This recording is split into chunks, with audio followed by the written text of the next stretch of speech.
Welcome back to The Forge. We are just going to wrap up the 618 by going through the themes which are embedded in the sayings. As we know, 1.1 Keystone gives us this principal theme, which is, and when they are troubled, they will become amazed. And it is an amazing set of sayings, this last 18. We come through the troubles of discovery and the realizations of what we are to find this place of amazement. What is it that is being revealed to us? That is what is happening here. We also have this theme that comes from the third keystone of 6.1. And that tells us to look back. It tells us that there is this search fatigue. There is this place where we can plateau, where we can get stuck at knowledge, when actually it's experience that we really, really want. It's telling us to don't stop until you find. So 6.1 itself says, continue to seek and find. Don't get stuck in the text. There is another level which is there for you to discover. There's more knowledge.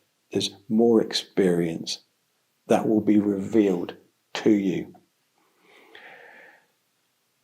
1.1 is a standalone saying, and we can now see that it is almost like a milestone that is there, so that we can realize that there is still further for us to go. The first theme that is presented to us in the first pair is, there will be times when you feel that you need to be cautious with your spiritual knowledge, and we have to be careful that we just don't throw it out to the dogs. That comes through experience and through that feeling that you get that there are people who you will resonate with, who you can share more with, because you realize that they are people who are awakening, they're on the path. And there will be other times when you feel to be very guarded and very cautious about sharing what you are and who you are with wider groups who may have trouble understanding the knowledge that you have and want to share. Your relationships with money was the next theme that ran through that. And it is us becoming aware of how the world system is built on this thing called money, and how it impacts our lives, how it steers us, how it creates the environment that we live in, and that we have a relationship with money and the things that allows us to do or not. It is also a way of bonding people together in a healthy way, but sometimes in a very unhealthy way as well. So money is one of those things that is presented to us as a theme here. The next one was the impact of losing your connection to the living spirit and the consequences of losing your familiar self. So we had the story of Mary wandering through the wilderness with her jar of grain, and it slowly ebbs away, it slowly falls out of the jar, and she realizes that she's lost that spiritual connection to the non-physical dimension that she had before.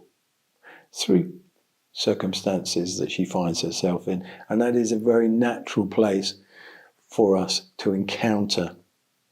When it happens, notice it and create a space that you can reconnect.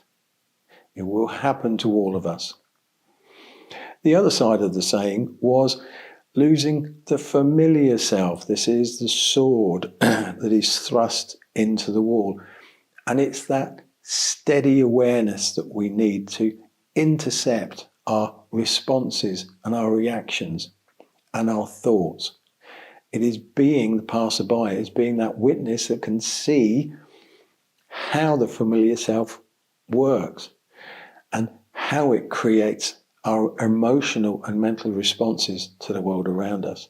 It is that steady chopping away and creating the conflicts within us that allows us to see that person that we were. Family beliefs, ideas, traditions, those are to be examined. This was father and mother and brother and mother standing outside the door. And we are to look at those things as accept or reject, but there is also a physical side to that and a non-physical side. This where my physical relationships are, and actually understanding that you came from this non-physical dimension. That's what's given you life. That is where you are truly from. But you also have these physical family or physical world and relationships that you also need to have a relationship with and challenge if you need to. Becoming a true individual follows on from that theme, and it is the challenging and questioning of the authorities that steer and control and regulate every aspect of your life. It is you looking at the world around you and questioning, why does it work as it works? Why doesn't anybody else seem to be challenging and questioning how it works? And if I question it and challenge it, where does that questioning lead me to? It leads me to becoming an individual, and it is taking yourself out of that system that you find yourself immersed in. As we get down through the 18, we come across this idea of the relationship that you have with relationships. And that goes out in all directions. It is not just your relationship to other people. It is your relationship to organizations, to religion, to politics, to economic systems. It is your relationship to your car. It is your relationship to your favorite things. All of those are attachments that we need to think about. Now, some of them can be very healthy. Some of them can be bonds that keep you bound in a certain way to a particular organization. Some of them can be very, very unhealthy. And we are being asked to become individuals. So all of those relationships need to be examined and thought about so that they can be changed or understood. It is our internal relationships which are being exposed here, how we've been programmed to have these relationships. Now, as we know from the fisherman and the shepherd, there are those relationships that we need to find. One of those is the teacher who can lead us down the right path. Another one of those relationships is your relationship to the living spirit and also to this global Jesus consciousness, which becomes the yoke or the lordship. It is that you will find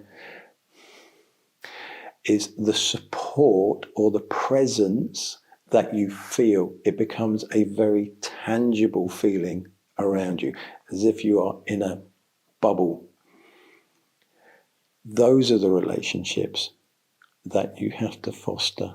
Those are the ones that you reinforce, because all other relationships come through that understanding of what you truly are and what you are really connected to.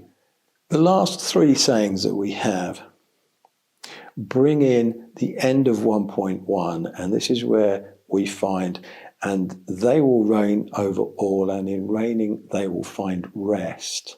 That is that place of the true individual who finds unity, who finds the grace and the peace that interaction with the state of consciousness brings you. You find yourself in this place of stillness, that is immersion in the well. It is also the bridal chamber. It is that place of stillness that is the living consciousness. And we are told that there is this evolutionary process that is happening, and that there is a realization of what you truly are, and that the hidden things will be revealed to you. This is the treasure. It is the reading the same scriptures, manuscripts, spiritual documents that others have read for generations, for centuries, and finding that there is a hidden message within that changes everything. Not only changes for you, but potentially changes life for thousands, millions of people potentially. It is the consciousness which is now able to bridge across from the non-physical into a physical body. And it is that consciousness which will then continue.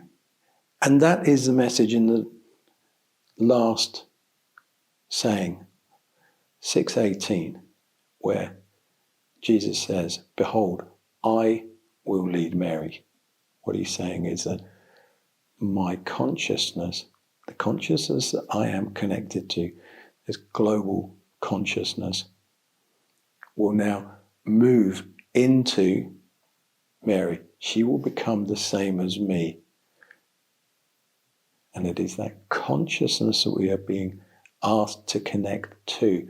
The doorway to that is the living spirit, changing our perception, changing our senses so that we can discover that. And in realizing what the living spirit is, we connect to that higher consciousness. That place of union or enlightenment is where we see Mary has been awakened to. Jesus is saying, in that place, you are all equal. In that place, it doesn't matter where you are from, what gender you are, what color your skin is, what language you speak. In that discovery of what you truly are, you are all equal. You are all children of the living spirit. You all originated in the non-physical dimension. You will discover what your purpose is in the physical world. So that is the end of the 6:18, and it is the end of the Gospel of Thomas manuscript. It is a global spiritual training manual. when it is looked at in its themes, we realize all of these are relevant to whoever is reading this, whoever is hearing it.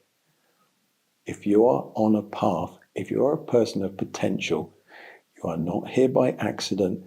You are here because your living spirit has chosen you, because you have the potential to awaken through this knowledge, become a person of unity. This is the path and the teacher and the consciousness that you have been waiting for and looking for. So we'll wrap up this series of talks on the Gospel of Thomas. But there are many more that will follow.